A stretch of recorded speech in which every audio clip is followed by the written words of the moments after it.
vient de reconduire les sanctions contre certains membres du clan Kabila pour 1 an. Et parmi les sanctionnés, M. Ramazani Chadari, le dauphin de Joseph Kabila pour la présidentielle de décembre 2018. Cela allait-il de soi? Paul Tsapou de la FIDH, président de la Ligue des électeurs en République démocratique du Congo, a expliqué samedi 8 décembre 2018 à la place Lumumba les tenants et aboutissants de ce combat pour le maintien des sanctions. Malgré que ce jour-là, en France et en Belgique, il y avait une forte mobilisation des gilets jaunes, Paul Tsapou a réussi à quitter la France et arriver à la place Lumumba de Bruxelles. Voici ce qu'il dit à propos de ce combat. Monsieur Paul Tsapou, il y a quelques semaines, vous étiez au Parlement européen et là, vous êtes engueulé pratiquement avec l'eurodéputé Louis Michel qui voulait intervenir dans le processus électoral congolais. Est-ce que vous pouvez nous expliquer un peu ce qui s'est passé, ce que monsieur Louis Michel a dit et ce qui est passé en définitive?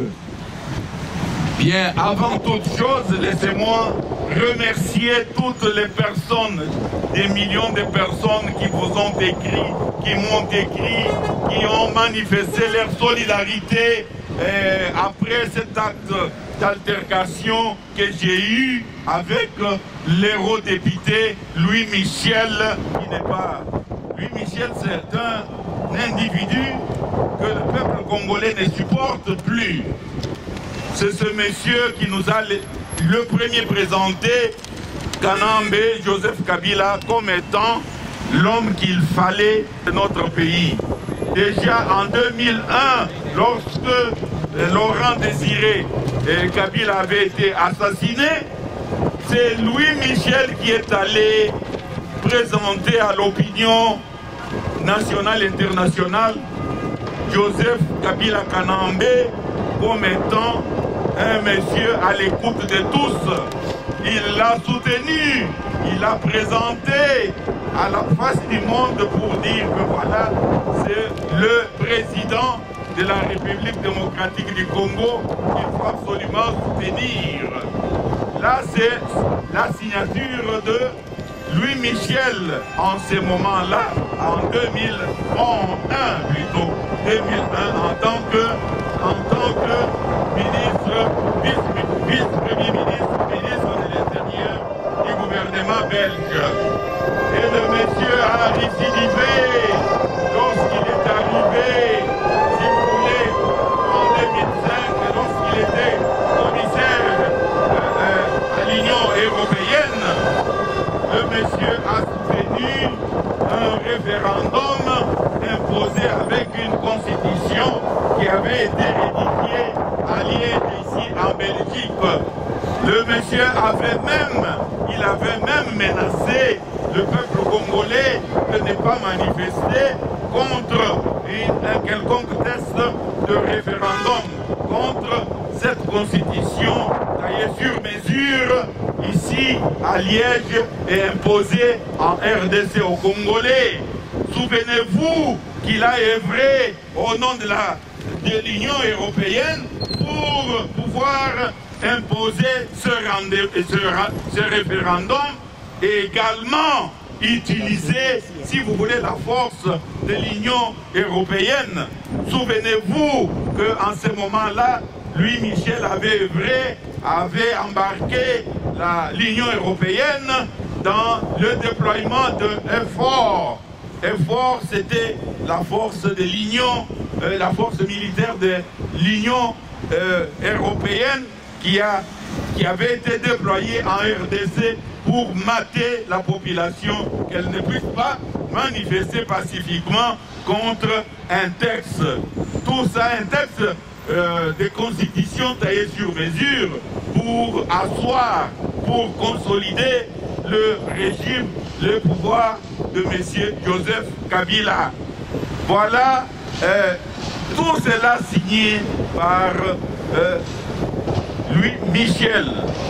Mais n'en déplaise, Louis Michel avait également œuvré pour que les élections de 2006, les premières élections organisées par l'abbé Malou Malou, Louis Michel avait œuvré, mais bien avant cela, il faudrait rappeler qu'il y a eu un dialogue intercongolais à San City. Ce dialogue était frappé de l'ombre et de la présence de Louis Michel. Souvenez-vous, la tentative d'un accord qui avait été trouvé entre quelques belligérants, l'accord des cascades. Et c'était l'œuvre de Louis Michel. Souvenez-vous,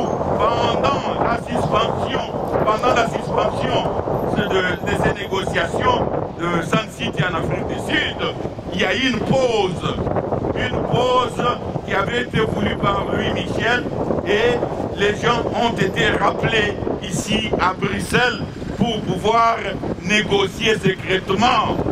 Et nous, des droits de l'homme en ce moment-là, nous avons réagi contre le fait qu'on avait sélectionné une fausse société civile par Louis Michel qui a représenté le peuple congolais ici à Bruxelles, où ces conférenciers à cette époque-là ont logé quelque part dans un hôtel ici à côté et ont reçu l'ordre de pouvoir rentrer en Afrique du Sud et demander à ce que le président Kabila soit maintenu comme président de la transition dans une formule 1+4, l'œuvre signée Louis Michel.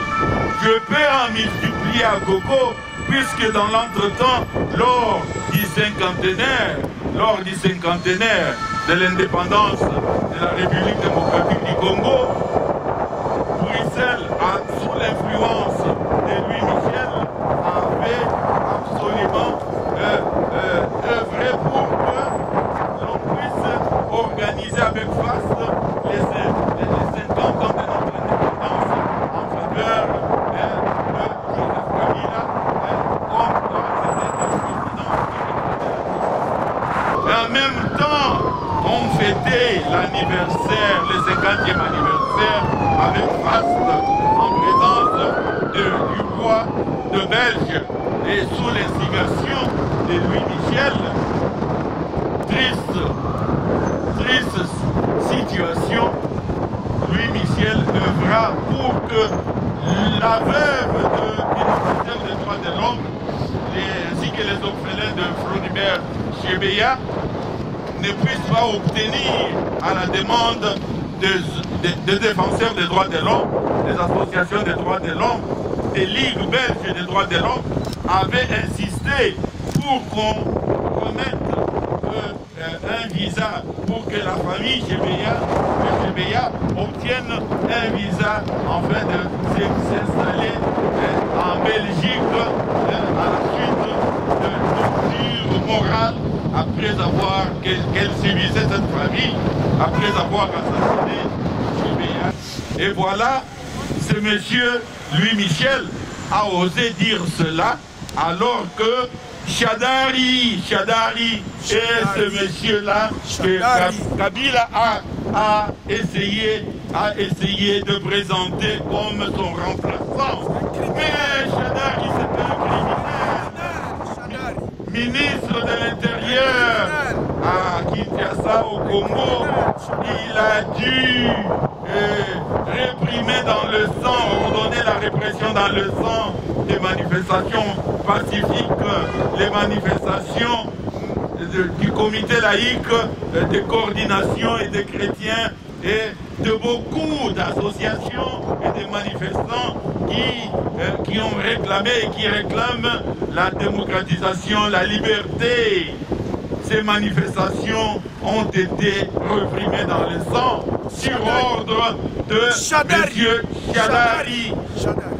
Voilà, ce monsieur s'est permis même, en tant que ministre de l'Intérieur, d'organiser, de participer, si vous voulez, d'organiser, d'ordonner avec son chef, d'ordonner l'assassinat, le meurtre de deux ex-frères onusiens, la suédoise Zaidan Catalan et l'américain Michael Sharp dans le Kasaï. Ces deux ex-frères qui s'étaient rendus dans le Kasaï où le même régime, le même gouvernement avait ordonné le massacre